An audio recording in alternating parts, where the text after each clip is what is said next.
아파트. 네, 아파트. 맞아요. 이거는 아파트입니다, 아파트. 판다로 딱 했을 때 5억 3천.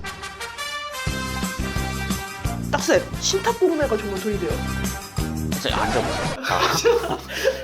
신탁공매가 들어보셨나요, 혹시? 들어만 봤어요. 들어만 봤죠? 근데 해보셨어요? 안 해봤잖아요. 할 생각도 못 하잖아요. 그러니까 이게 아는 거는 아는 건데 실제 해본 분들은 별로 많지 않거든요. 그러면 하려면 어떻게 해야 되는 거예요? 저한테 배우시죠. 좀 알아야지 할 수가 있겠죠. 그러면 왜 경쟁이 덜 할 수밖에 없고 특히나 대출 규제 문제를 또 피해갈 수 있으면서 돈이 될 수 있다라고 한다면 어떠실 것 같아요? 그러면 완전 괜찮죠? 무조건 해야죠. 무조건 해야 되겠죠. 근데 그 시세 차익도 엄청 커요. 그러면은 감사하죠. 자, 그러면 기억나는 게 있어서 보러 가볼까요? 네네네. 빨리 가시죠. 빨리 가시죠.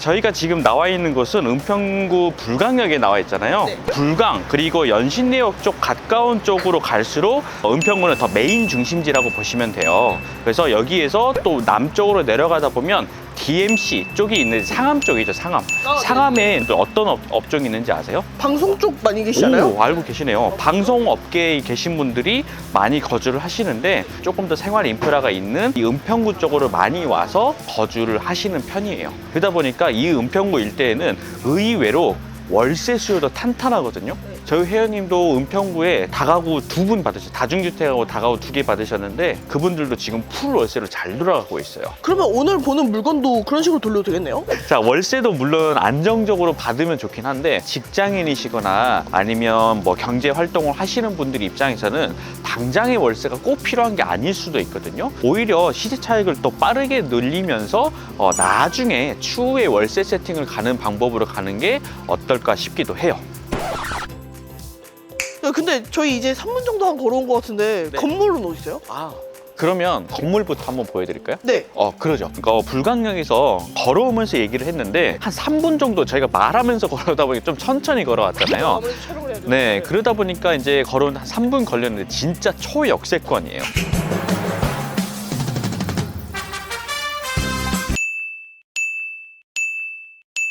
바로 이 건물입니다.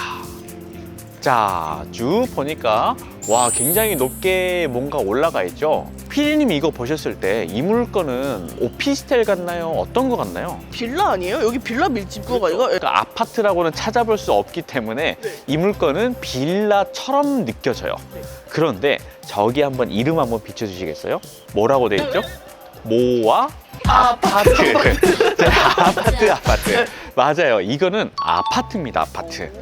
근데 제가 이렇게 말씀드리는 이유가 뭐냐면 수도권에서 아파트의 경우에는 대출이 되기 때문이에요. 네? 수도권에서 대출 규제가 있잖아요. 네. 근데 아파트만큼은 전자상거래 사업자 대출이 이루어지고 있거든요.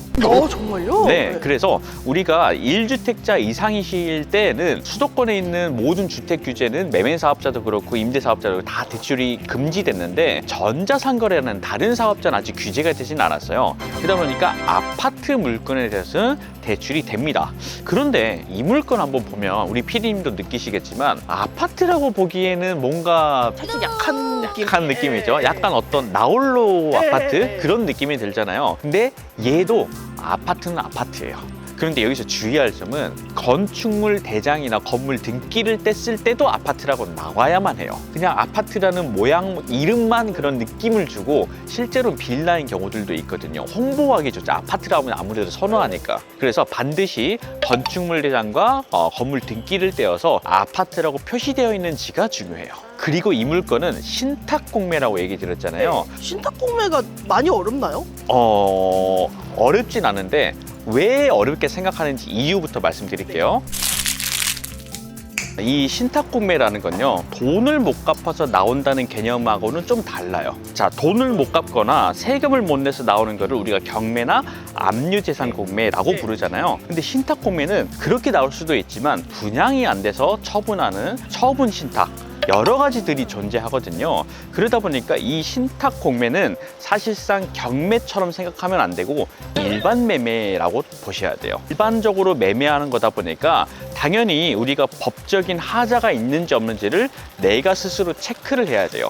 그러다 보니까 사람들이 이거는 내가 해도 되는지 안 되는지에 대한 판단 부분이 어려울 수 있어요. 왜? 자, 경매 같은 경우는 낙찰받게 되면 여러 가지 뭐 저당 근저당 갇혀 있는 것들이 다 소멸되거든요. 판사가 재량으로 없애줘요. 그런데 얘는 그대로 인수하는 조건이에요.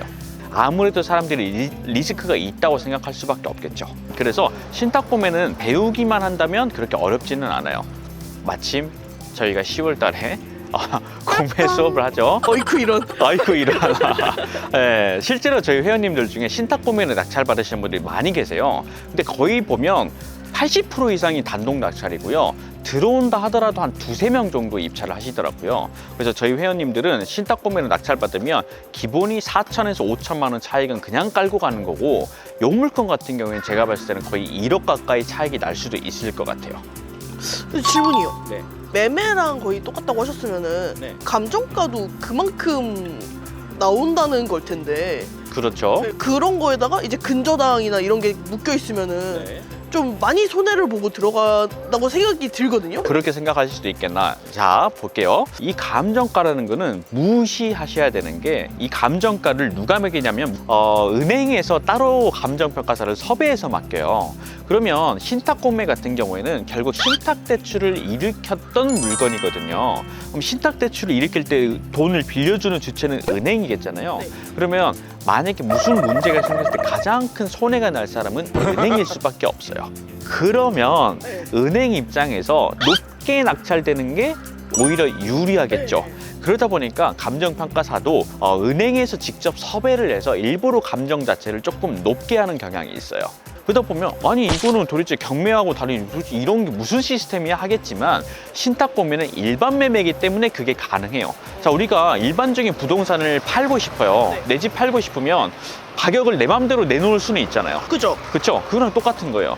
은행 입장에서도 감정은 매겨야 되니 하되, 내가 시작하는 금액은 내가 원하는 대로 시작해주세요라고 요청하면 그대로 진행이 될 뿐인 거예요. 그래서 신탁공매를 하시는 분들은 오히려 어디 포인트를 잡으셔야 되냐면, 이 물건이 유찰을 되는데 얼마까지 유찰이 되며 그 가격에 들어갔을 때 내가 수익이 날까 안 날까에 집중하시는 게 맞는 거예요. 네, 그래서 이 부분까지 알고 보게 되면 경쟁은 덜 치열하게 되고 수익은 극대화될 수밖에 없는 거죠.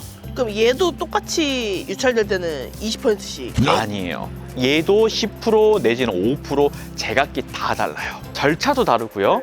그리고 정해진 것도 없어요. 갑자기 중단시키기도 하고. 왜? 일반 매매니까 내가 더 이상 낮추고 싶지 않아 하면 스탑해줘서 스탑이고요. 유찰을 빨리 해주세요 그러잖아요. 하루에 2번씩도 유찰이 돼요. 그래서 신탁공매를 하실 때는 반드시 공고문이라는 곳을 살펴보면서 어떻게 입찰을 해야 되는지까지 꼼꼼히 보셔야 된다는 거예요. 근데 얘기만 들었을 땐 너무 어려울 것 같아요. 조금 압축돼서 이제 설명을 드리는데, 아마 이제 배워보시면 충분히 이렇게 가는구나라는 포인트가 살게 되실 거고, 물건에 집중해서 시세조사 해보시면 이런 세상이 있어? 하실 거예요. 자, 그러면 이 물건이 어떤 물건인지 궁금하실 것 같아서 사건 번호부터 소개를 해드리도록 하겠습니다. 사건 번호는요 2025-0800-063-199번입니다. 자, 서울특별시 은평구 대조동에 위치한 아파트고요. 101동 1301호예요. 층수도 괜찮고요. 건물 평수는 15평이고 최초 감정가는 6억 4,300인데요. 현재 최저가 4억 4,520만 원까지 유찰된 상황입니다. 왜 웃으시는 거예요? 첫 번째는 감정가가 너무 비싸서 놀랐고요. 근데 유찰가가 갑자기 확 떨어져가지고. 그런데 이게 얼마까지 떨어질 거냐면요 3억 3,850만 원까지 유찰이 될 상황인 거예요. 사실 이런 아파트 보면 이런 아파트는 아파트도 아닌 게 빌라도 아닌 게 뭔가 좀 거래도 안 될 것 같다 생각하지만, 실제 최근에 실거래도 됐었어요. 같은 평형대의 실거래가 무려 얼마에 됐냐면 4억 6천에 5월 달에 실거래가 떴거든요. 근데 이게 얼마까지 떨어지면 3억 3천까지 떨어질 거예요. 그러면 1억이 넘네요? 1억 3천 가까이 차익은 낼 수 있다는 거죠. 그러면은 진짜 우수리 떼고. 그렇죠. 다 떼고 1억은 남는다니까요. 네, 게다가 이 물건은 대출까지 된다 했잖아요. 아파트니까 거의 70%는 나올 거예요. 그러면 우리 돈 30%니까 약 9,900만 원 투자금만 있으면 1억의 차익을 낼 수 있다는 거죠. 엄청난 물건인 거죠. 사실 조금 아쉬운 점은 하나 있는 것 같아요. 자, 지금 주차 상황을 한번 볼까요? 자, 주차가 지금 꽉꽉 차 있어요. 사실 주차 공간이 넉넉하진 않은 것 같아요.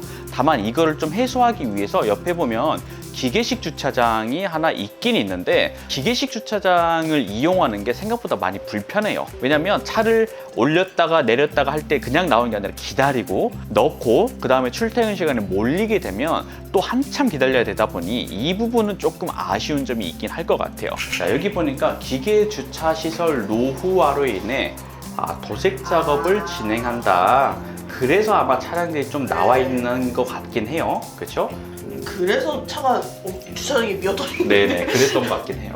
하지만 그에 상응하는 우리는 역세권, 초역세권이잖아요. 걸어서 3분. 차가 필요 없다. 불강력 그리고 3호선, 6호선 더블 역세권이니까 이 정도면 교통 여건이 너무 좋다 보니 이 부분은 감안을 하시고 들어오지 않을까 싶어요. 자, 현재 우리 물건은 1301호입니다.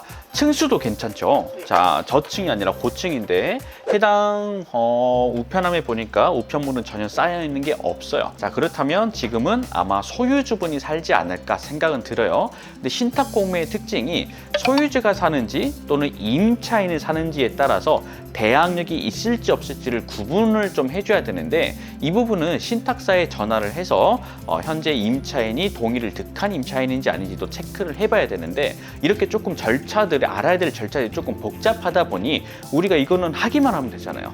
근데 돈 드는 건 아니잖아요. 그래서 이 정도는 체크만 하시면 된다 보시면 됩니다. 자, 그 다음에 당연히 아파트다 보니 바로 앞에 엘리베이터도 있습니다. 근데 여기 앞에 있는 로비 부분은 그렇게 넓지는 않은 것 같아요. 해당 집은 여기입니다.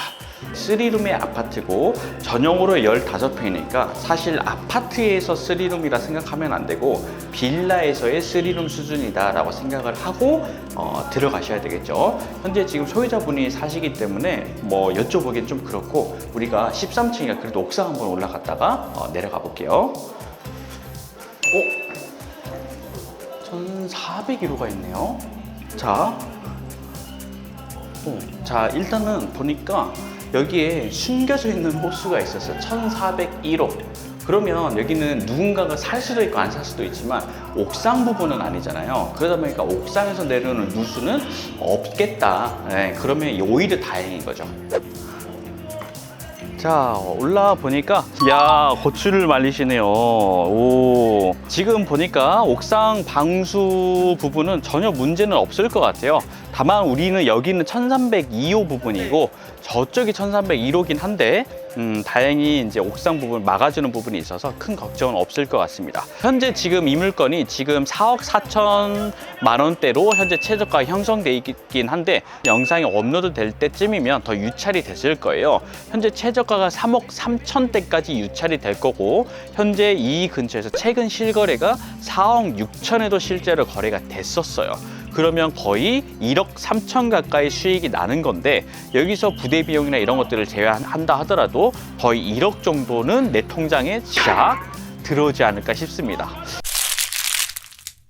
딱쌤은 혹시 얼마나 공부를 하신 거예요? 그 신탁 공매만? 신탁 공매만요? 신탁 공매를 저는 공부를 별로 많이 안 했어요. 오히려 신탁 공매는 공부를 많이 하는 게 아니라 낙찰을 받음으로 인해서 배우는 게 더 많거든요. 실전에서 배우는, 저는 거의 다 실전에서 배운 거가 많아요. 그래서 공부를 앉아서 책 공부, 이거는 결코 우리 거가 될 수가 없더라고요. 내가 직접 몸으로 뛰고 낙찰 받고 명도도 해보고 수리도 해보고 이런 식으로 해봐야 내 거가 되는 거거든요. 그래서 신탁 공매도 마찬가지인 것 같아요. 물론 그 과정을 나아가는 데 있어서 우리가 조금 알아야 될 것들, 체크해야 될 것들은 저한테 좀 도움을 받고 내가 실전으로 했을 때 수익을 냈을 때 그 짜릿함, 그거 하나로 가는 거거든요. 그래서 여러분들이 공부를 많이 한다기보다는 정말 돈이 되는 분야만 깊게 알고 그리고 나서 도전하신다면 훨씬 더 큰 수익을 낼 수 있지 않을까 싶어요. 자, 오늘은 여기까지 진행하고요. 다음번에 더 좋은 영상으로 찾아뵙도록 하겠습니다.